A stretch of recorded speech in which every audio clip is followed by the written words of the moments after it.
प्रधानाचार्य जी, मेरे स्टाफ के साथियों और प्यारे बच्चों, जैसा कि कारगिल युद्ध सन 1999 में हुआ था और उस कारगिल युद्ध में भारत ने विजयश्री हासिल की थी। आज ही के दिन 26 जुलाई 1999 को और उस दिन की विजयश्री को हमारे देश के बहुत ही महान कवि श्रीमान हरिओम पवार जी ने कुछ पंक्तियां लिखी है।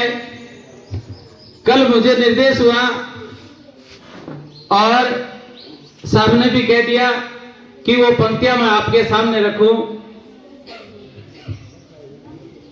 देखिए, हमने भगवान राम को पूजा करते हैं लेकिन कभी देखा है क्या? हम कृष्ण भगवान की भी पूजा करते हैं, हमारे भगवान है, उनको भी हमने देखा नहीं है। लेकिन हमने जो हमारी सीमा पर हमारे देश की रक्षा कर रहे हैं, उन भगवान को हमने देखा है। अभी आपके सामने ये पंक्तियां प्रस्तुत कर रहा हूं।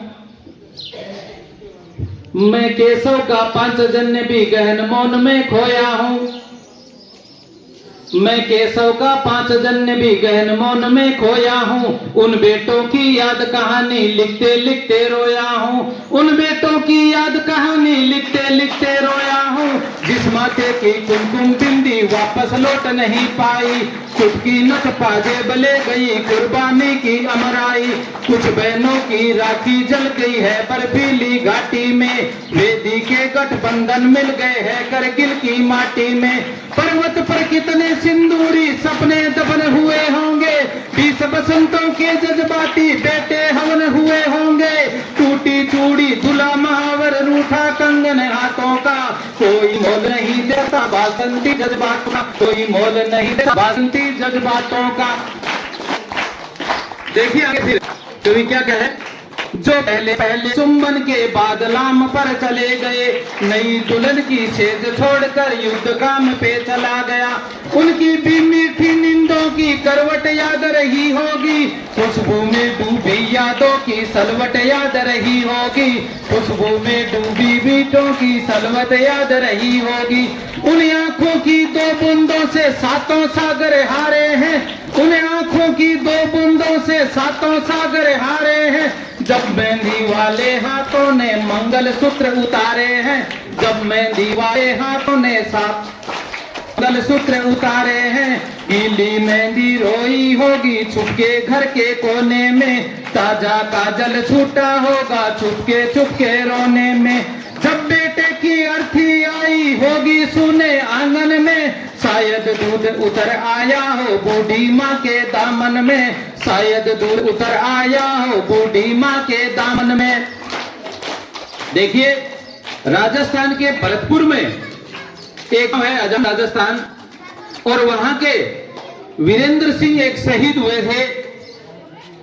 उन शहीद की वीरांगना ने अपने विवाह का जोड़ा पहन करके और उस शहीद की अर्थी को कंधा दिया था।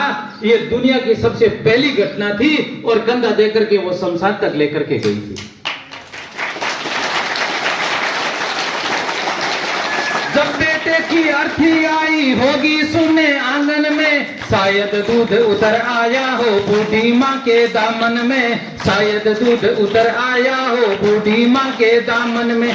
जब विधवा पूरी दुनिया का बोझा सर ले सकती है। जब विधवा पूरी दुनिया का बोझा सर ले सकती है। जो अपने पति की अर्थी को कंधा दे सकती है। जो अपने पति की अर्थी को भी कंधा दे सकती है। मैं ऐसी हर देवी के चरणों में शीश झुकाता हूँ। मैं ऐसी हर देवी के चरणों में शीश झुकाता हूँ। इसीलिए मैं कविता को हथियार बना कर गाता हूँ। इसीलिए मैं हर कविता को हथियार बना कर गाता हूँ।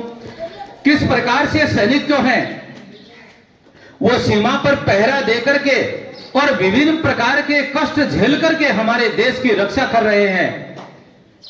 उन शहीदों के सम्मान में जिन बेटों ने पर्वत काटे अपने नाखूनों से, जिन बेटों ने पर्वत काटे हैं अपने नाखूनों से, उनकी कोई मांग नहीं है दिल्ली के कानूनों से, उनकी कोई मांग नहीं है दिल्ली के कानूनों से। जो सैनिक सीमा रेखा पर ध्रुव तारा बन जाता है, उस जो सैनिक सीमा रेखा पर ध्रुव तारा बन जाता है, उस कुर्बानी के दीपक से सूरज भी शर्माता है। गर्म जहानों पर तोपों के जो सीने अड़ जाते हैं, उनकी गाथा लिखने को अंबर छोटे पड़ जाते हैं। उनके लिए हिमालय कंधा देने को झुक जाता है, कुछ पल को सागर की लहरों का गर्जन रुक जाता है। उस सैनिक के शव का दर्शन तीर्थ जैसा होता है, कंधा देने को झुक जाता है, कुछ पल को सागर की लहरों का गर्जन रुक जाता है। उस सैनिक के शव का दर्शन तीर्थ जैसा होता है, चित्र शहीदों का मंदिर की मूरत जैसा होता है, चित्र शहीदों का मंदिर की मूरत जैसा होता है।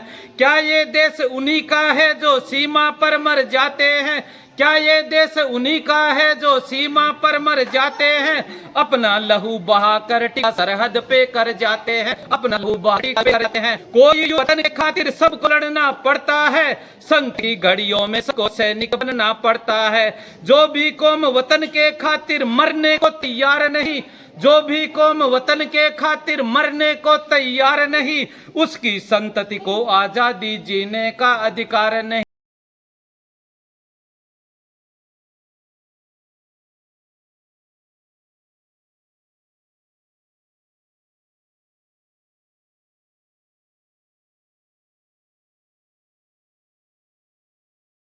बड़ा कर जाते हैं, सैनिक अपना प्राण देते हैं, बलिदानों की बुनियादों पर राष्ट्र खड़ा कर जाते हैं। जिनको के बेटों से प्यार नहीं होगा, उन्हें तिरंगा लहराने का अधिकार नहीं होगा, उन्हें तिरंगे को लहराने का अधिकार नहीं होगा।